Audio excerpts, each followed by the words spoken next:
Welcome to Mum Abroad's YouTube channel, where I'm joined today by Pascale Lane, a mum of two and a relationship and confidence coach based in London, but planning to move to Spain in the near future. She was a social worker for 20 years and is a Relate-trained relationship counsellor. Pascale is an accredited life coach and now works mainly supporting women to facilitate change in their lives. Hi, Pascale. Hi, Jane. Lovely to see you. Thank you for joining me. Pascale, what made you make the move from social work to coaching? Lots of different reasons, if I'm completely honest. Practical and emotional reasons mostly. So I like you said, I'd done it for about 20 years. A wonderful job, obviously serving the community and making a huge difference in people's lives. But at the same time, actually quite limiting in what we can do in terms of how much support we can give, what change we can affect, and obviously kind of like timescales and limitations and everything else. And then as a mum, I didn't, I suppose I just got to the point really where I just didn't want to be working for somebody else.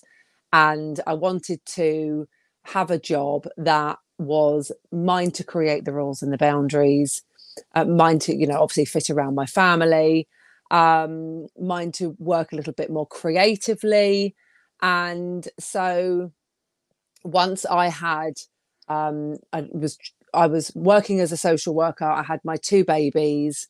I had trained already as an attachment-based counsellor, and had set up my own business on the side as a counsellor.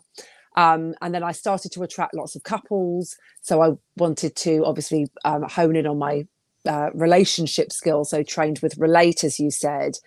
And then once I had all of that, I realised that actually initially being a couples therapist actually really made me happy, really made my heart sing. And so, with a little bit of kind of pep talk and, support from my husband, I gave up my social work career to go full time in my counselling business. And then the long and short of it basically was that I realised very quickly that I had boxed myself into a really difficult corner, because working with couples, and I still do work with couples, the pandemic has been actually very helpful for me in that respect. I'll come on to that in just a second. But actually what happened was that I had given up my social work job to build a business that was fulfilling and gratifying and helped me be around for my children and create a life around my family. But actually what I had done was I had left a stable career to work with couples who, by virtue of them being couples and working, were only available evenings and weekends. And so my babies were at nursery and starting school, and I was working evenings and weekends. And it was a short disaster, until I thought, gosh, now what am I going to do? This is not what I want at all. And I actually then worked with I worked with an American coach who helps therapists and social workers, so she was God-given to me, transition into coaching. And then I kind of refined my model to actually working with women, initially mums, but now women. And like I said, we have got the pandemic, so now people are working at home, so I can still work with couples. My model is quite flexible. But then I transitioned into relationship coaching, did my life coaching accreditation, and then now have a business that is fully sustainable around school hours and around my children. So that was the primary driver. The second driver was that I just wanted to be more creative. So how would you say that your experience as a social worker and counsellor has informed your coaching practice? Massively, to be honest with you. So they're they're kind of seen in the same light because they're helping people and they're supporting they're supporting the same issues, but in very different ways. But actually, in terms of practice, they're incredibly different, because social work is very it is very driven in terms of outcomes, tasks. You've always got targets that you're working to with your families, and they've got to meet them, and like, you know, you're always working towards a goal. Whereas counselling tends to be a lot more therapeutic. It's a lot more supportive. You're led a lot more by the clients.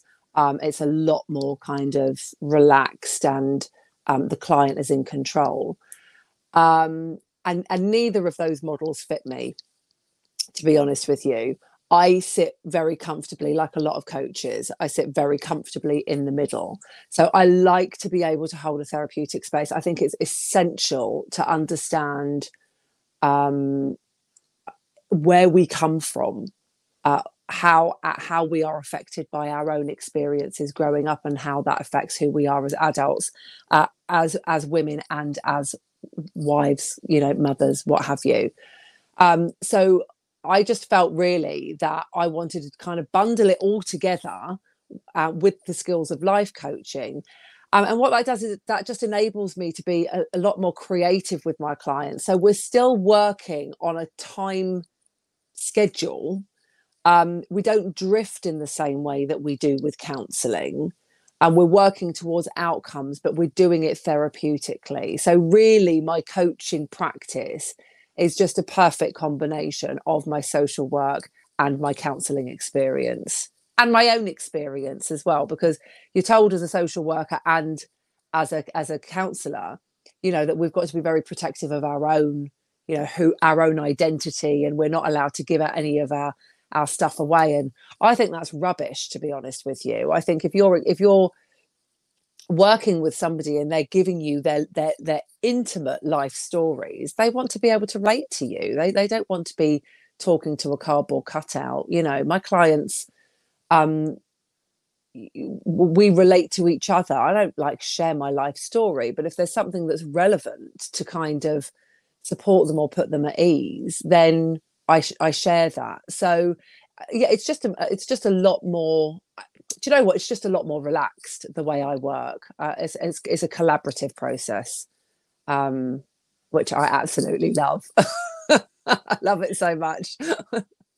I really like hearing about the organic growth of people's businesses, you know, looking at past experience and how that evolves, and how they kind of pick and choose what works for them. And like you said, you know, you found your passion. So it's great to hear that growth. You encourage women to, and I quote from your website here, to grab life by the balls and live their best life. Why do you think it is, Pascal, that so many women find that a difficult thing to do? What is it that holds women back? Oh gosh, I mean, there are so many things that hold us back. There are so many things. I think a lot of it is conditioning, confidence. You know, when we look at how girls are raised, and we look at how, I mean, you know, I'm not, you know, I'm not. Every family is different, right? Everybody is raised differently, so it's not about kind of like hard fast rules, but generally speaking, girls are raised very differently, and we're kind of conditioned to be a lot more nurturing, a lot more homely, a lot more domesticated, all of these unwritten rules that we kind of have to live by, to fit into, rules that are completely opposite to the way boys are raised. There are so many examples. We can think of it at home, we can think of it in terms of sex, we can think of it in terms of the workplace, sports, like any area of life that you want to think about. So I think a lot of it is social conditioning. I think a lot of it is confidence, actually. I think, you know, generally speaking, we second guess ourselves and we limit ourselves so much because of all of that stuff. And these limiting beliefs that we put around ourselves, that's all they are. They're just limiting beliefs. There's actually nothing at all. I'm very fortunate because I am connected through Facebook, and through my, with my best friend and a couple of my husband as well, with a lot of entrepreneurs. And I think entrepreneurs have got a very different mindset. But I mean, that in itself is a growth journey. That's not easy. So I've got a lot of women in my network who are go-getters. But I think in terms of the overwhelming majority of women out there, we just limit ourselves. And so really what I'm all about is actually saying, what do you want to do? What stands in your way? I've got an exercise that I do with my clients all the time, which is to kind of list out all of their strengths, all of their achievements, all of their innate gifts, everything, so we can talk about degrees and education, but we can also talk about the things that we're just really good at.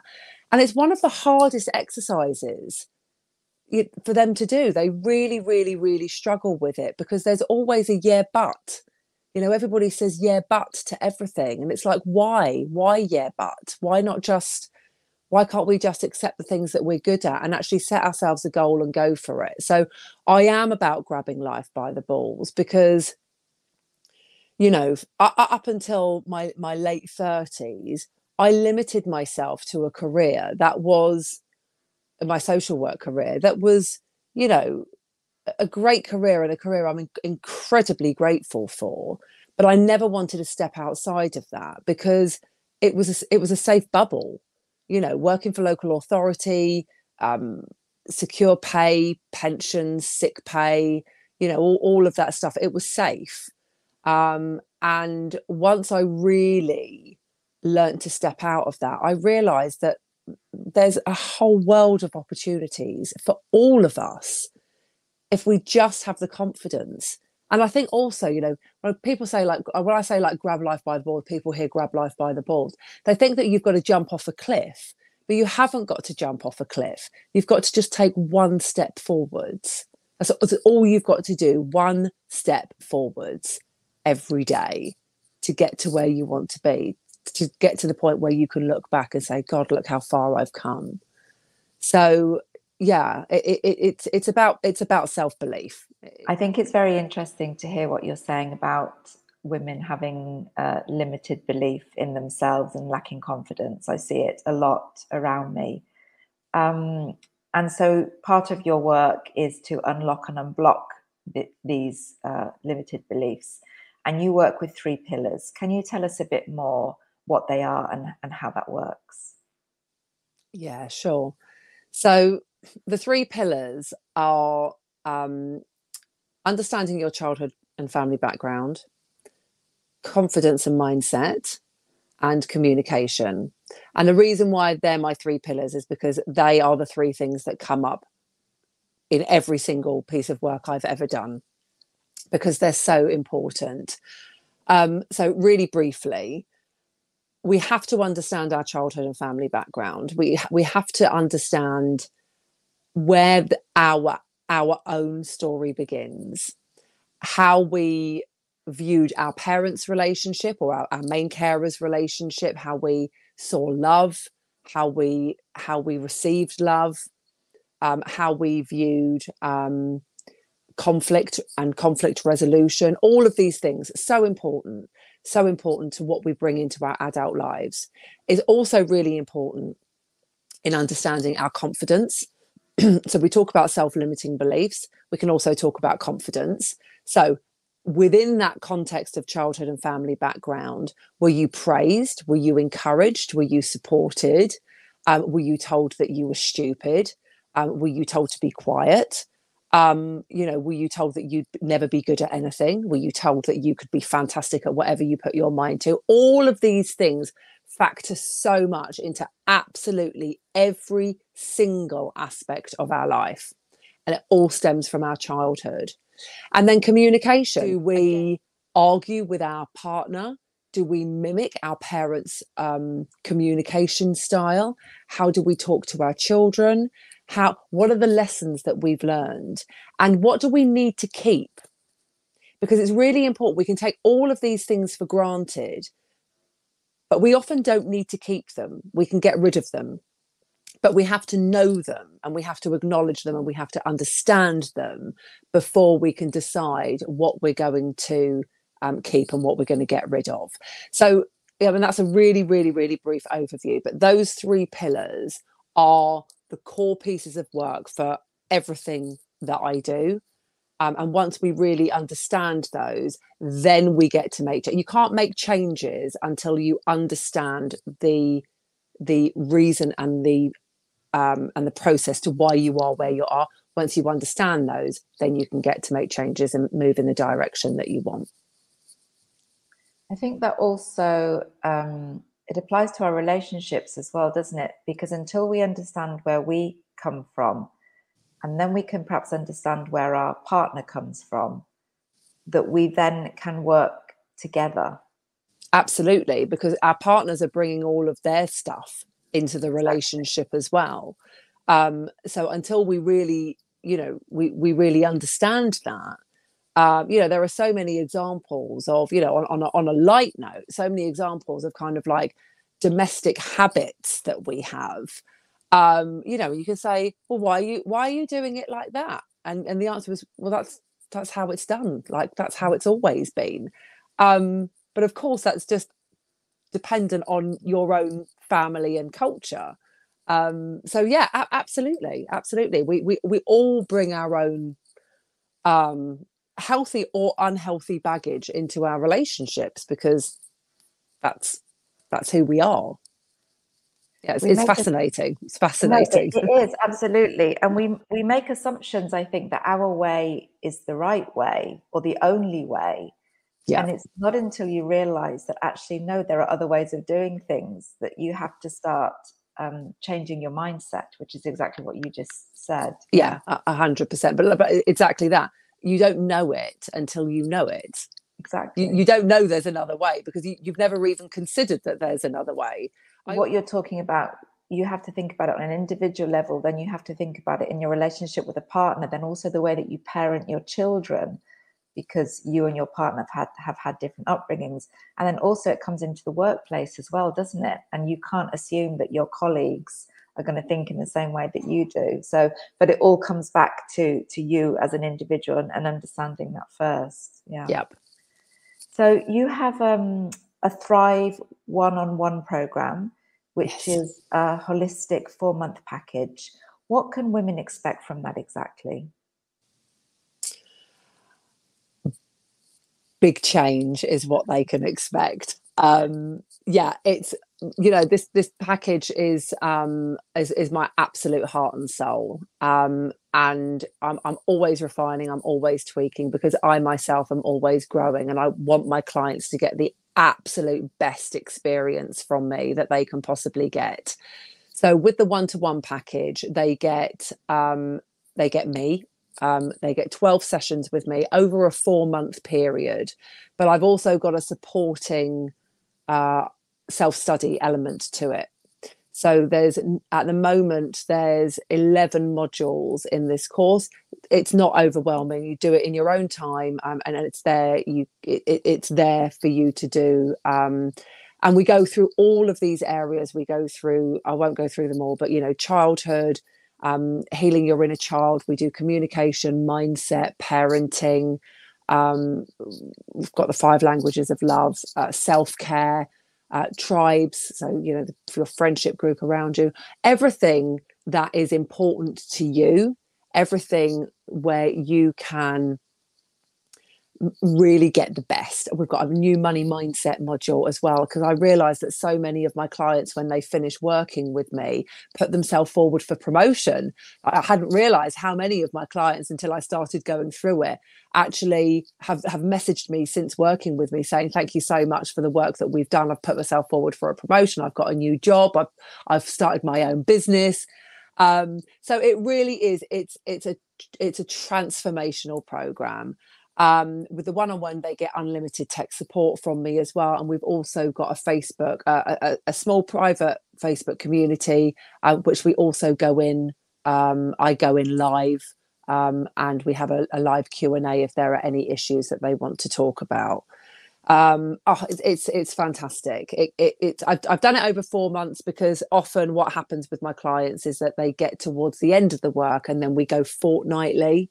But I work it around my clients as much as possible. It's whatever works best for them.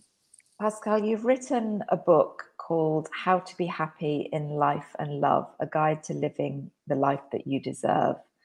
Who is it aimed at, and why did you decide to write it? Oh gosh, I mean, again, that book is my absolute heart and soul.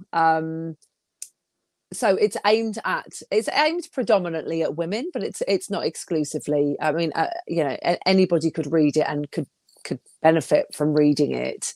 But it's I suppose it's written by a woman for women, because that's my client group.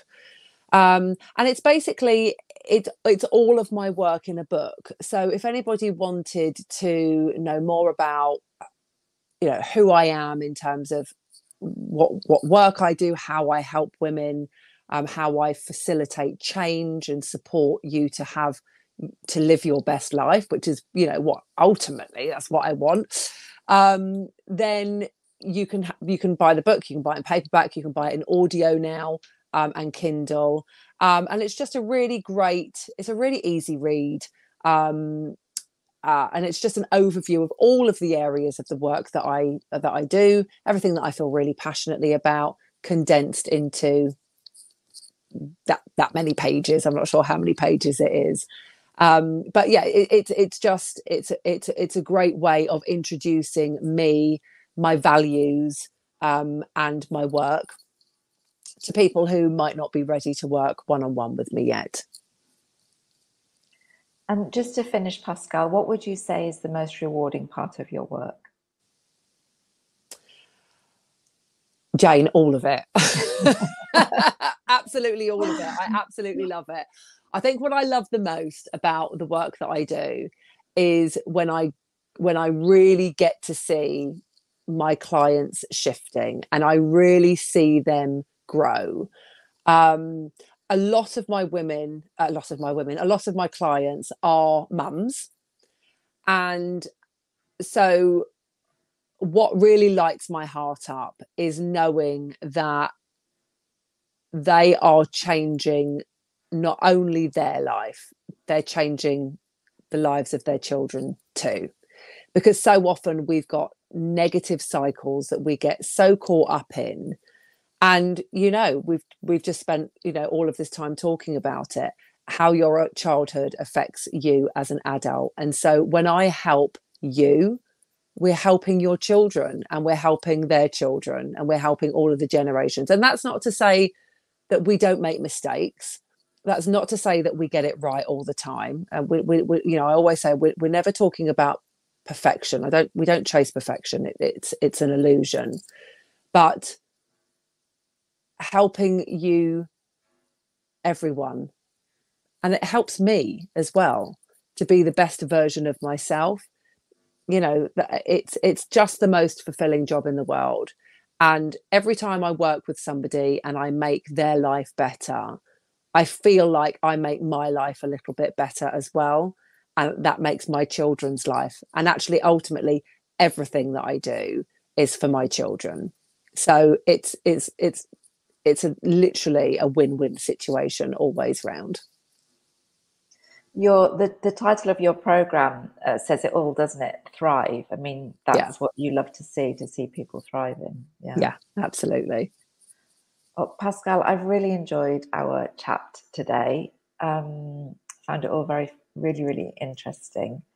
I'm going to put your website address at the bottom of the screen now. That's www.youfulfilled.co.uk.